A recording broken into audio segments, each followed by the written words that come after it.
उत्तर प्रदेश उर्दू अकादमी द्वारा आयोजित इस अखिल भारतीय मुशायरे में कुंवर वासित अली जी ने मुझे बुलाया, उसके लिए मैं उनका धन्यवाद देता हूं।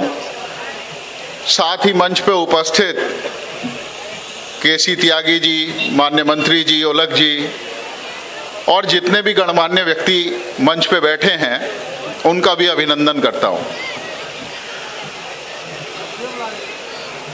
क्योंकि हम सब लोग ग्रामीण परिवेश के रहने वाले लोग हैं। तो हम सब लोग बहुत से किसानी से जुड़े हुए लोग हैं। मैं अपनी बात को शुरू करता हूं उस चीज से जो समस्या आज पूरे देश को, जिस समस्या ने घेर रखा है।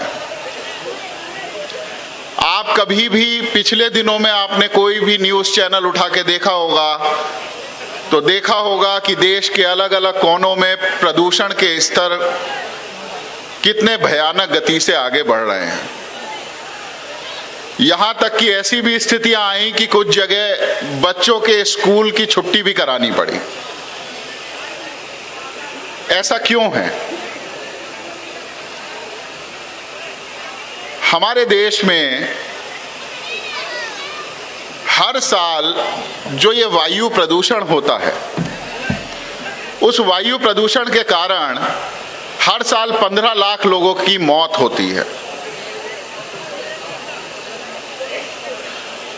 लेकिन पिछले दिनों जब भी ये बात हुई प्रदूषण की, तो कहा गया कि पराली जला दी, पराली जलने की वजह से प्रदूषण हो गया।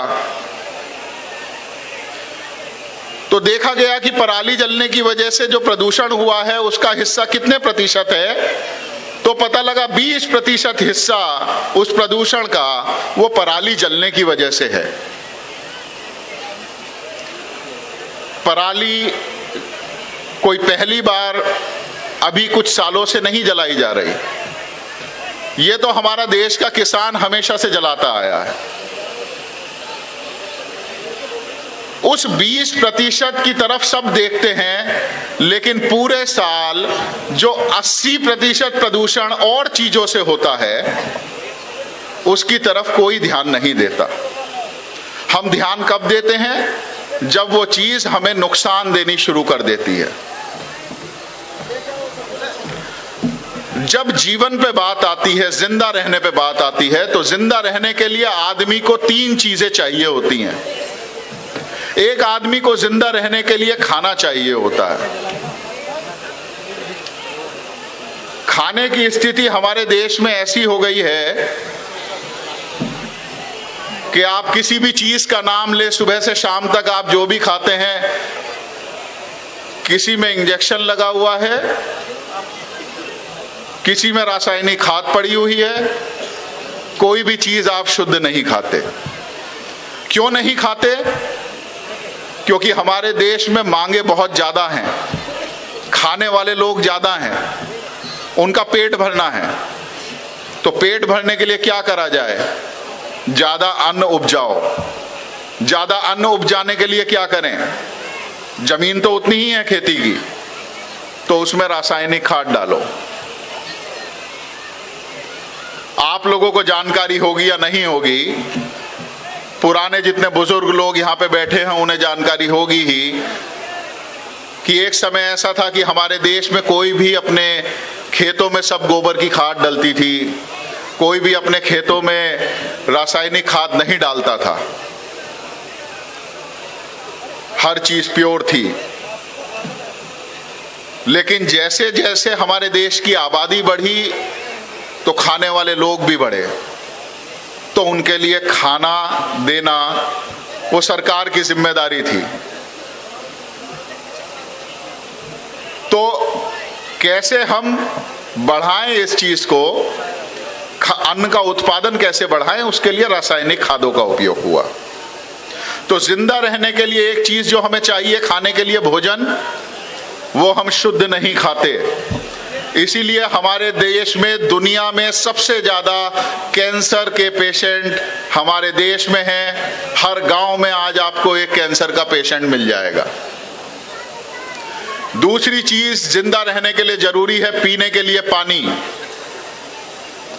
और पानी की स्थिति कैसी है कि शहरों में तो अब सब लोगों ने आरओ लगाना शुरू कर दिया है अपने घरों में।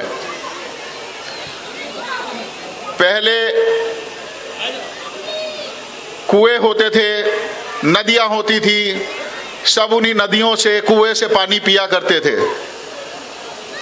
और आज स्थिति क्या हो गई हमारे देश की नदियों की कि उन नदियों से कोई भी पानी पीना पसंद नहीं करेगा,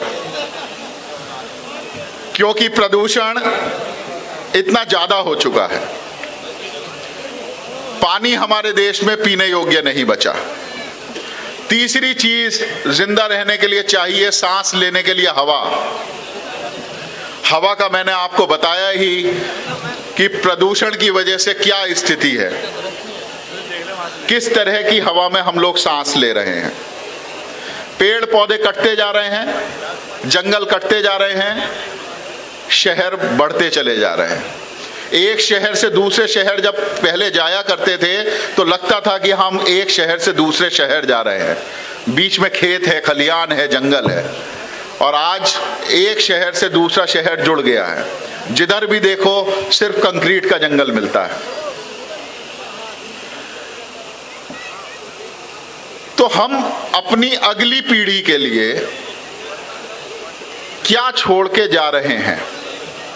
बीमारी, अशुद्ध भोजन, प्रदूषण, इन सारी चीजों को देश के प्रधानमंत्री ने इस बार सोचा और समझा। ऐसा नहीं है ये पहली बार हुआ। दुनिया का पहला देश था हमारा देश जिसने सोचा था कि हम अपने संसाधनों के हिसाब से ही अपनी आबादी को रखें, जिससे हमारे देश का हर नागरिक खुशहाल हो, हमारे देश से गरीबी दूर हो। लेकिन जितनी योजनाएं बनती हैं, जितनों के लिए बनती हैं, उससे ज्यादा जब आबादी बढ़ जाती है तो वो सारी योजनाएं धरी की धरी रह जाती हैं। जब हमारा देश आजाद हुआ तो हमारी आबादी 36 करोड़ थी, आज लगभग 145 करोड़ है। 1961 में हमारे देश में पहली बार एक योजना लाई गई कि गरीबी रेखा का निर्धारण करो। गरीबी रेखा से नीचे वाले जितने लोग हैं, इन्हें हम कैसे उस गरीबी रेखा से ऊपर उठाएं, अपने देश के हर नागरिक को। इसके लिए एक सर्वे कराया गया तो पता लगा कि हमारे देश की कुल आबादी में 19 करोड़ लोग ऐसे थे जो गरीबी रेखा से नीचे जिंदगी जीते थे। उसके लिए बहुत सारी योजनाएं चलाई गई, शौचालय बनवाए गए, मनरेगा योजना चलाई गई, घर दिए गए जो आवासहीन हैं उनको। बहुत सालों से चल रहा है, कोई किसी एक ही सरकार ने नहीं करा। लेकिन जब 2011 की जनगणना हुई तो उससे पता लगा कि वो जो 19 करोड़ गरीब थे, वो 19 करोड़ गरीब जो कम होने चाहिए थे वो बढ़ के 36 करोड़ हो गए।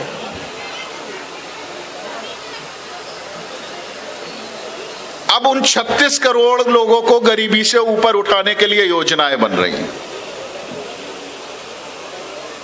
सबको, जिनके घर में बिजली का कनेक्शन नहीं है, कनेक्शन दिया जा रहा है। जिनके घर में गैस का चूल्हा नहीं है, गैस का चूल्हा दिया जा रहा है। जिनको रोजगार नहीं है, उन्हें मनरेगा के तहत रोजगार दिया जा रहा है। जिनको घर नहीं है, उन्हें घर दिया जा रहा है। लेकिन क्या इससे ये 36 करोड़ लोगों की गरीबी दूर हो जाएगी? क्योंकि हर साल हमारे देश में, हमारे देश की आबादी 2 करोड़ बढ़ जाती है। तो अगर इस देश को गरीबी से मुक्त करना है, देश के हर नागरिक का जीवन स्तर ऊपर उठाना है, तो इस देश की बढ़ती हुई आबादी को भी रोकना पड़ेगा। और हर उस माँ बाप को जिम्मेदार माँ बाप बनना पड़ेगा जो कि अपने बच्चों के लिए एक अच्छा, सुंदर, सुरक्षित भारत चाहता है। यही बात इस बार 15 अगस्त के भाषण में देश के प्रधानमंत्री नरेंद्र मोदी जी ने भी कही कि हमें अपनी आगे आने वाली पीढ़ी के लिए एक सुंदर भारत छोड़ना है और उसके लिए हर माँ बाप को इस जिम्मेदारी का एहसास होना चाहिए कि वो अपने बच्चों के लिए एक सुरक्षित भारत छोड़ के जाए, एक सुंदर भारत छोड़ के जाए जिसमें वो खुली हवा में शुद्ध सांस ले सके, खुली हवा में वो जी सके अपना जीवन, जिसमें वो शुद्ध पानी पी सके। तो इसलिए उतने ही बच्चों को वो जन्म दे जिम्मेदारी के हिसाब से जिनका वो पालन पोषण करने में सक्षम हो, अच्छा जीवन, अच्छी शिक्षा देने में सक्षम हो। तो इसीलिए आज जैसे इस कार्यक्रम का शीर्षक भी है कि छोटा परिवार सुख का आधार, इस बात को मैं धन्यवाद देता हूं कुंवर वासित अली जी को कि उन्होंने इस शीर्षक पे ये मुशायरा यहाँ पे आयोजित करवाया है, जिससे आगे आने वाली पीढ़ी इस चीज़ को समझे और देश को एक सही दिशा की ओर लेकर जाए। आपने यहाँ पे बुलाया, मुझे सुना, बहुत बहुत धन्यवाद।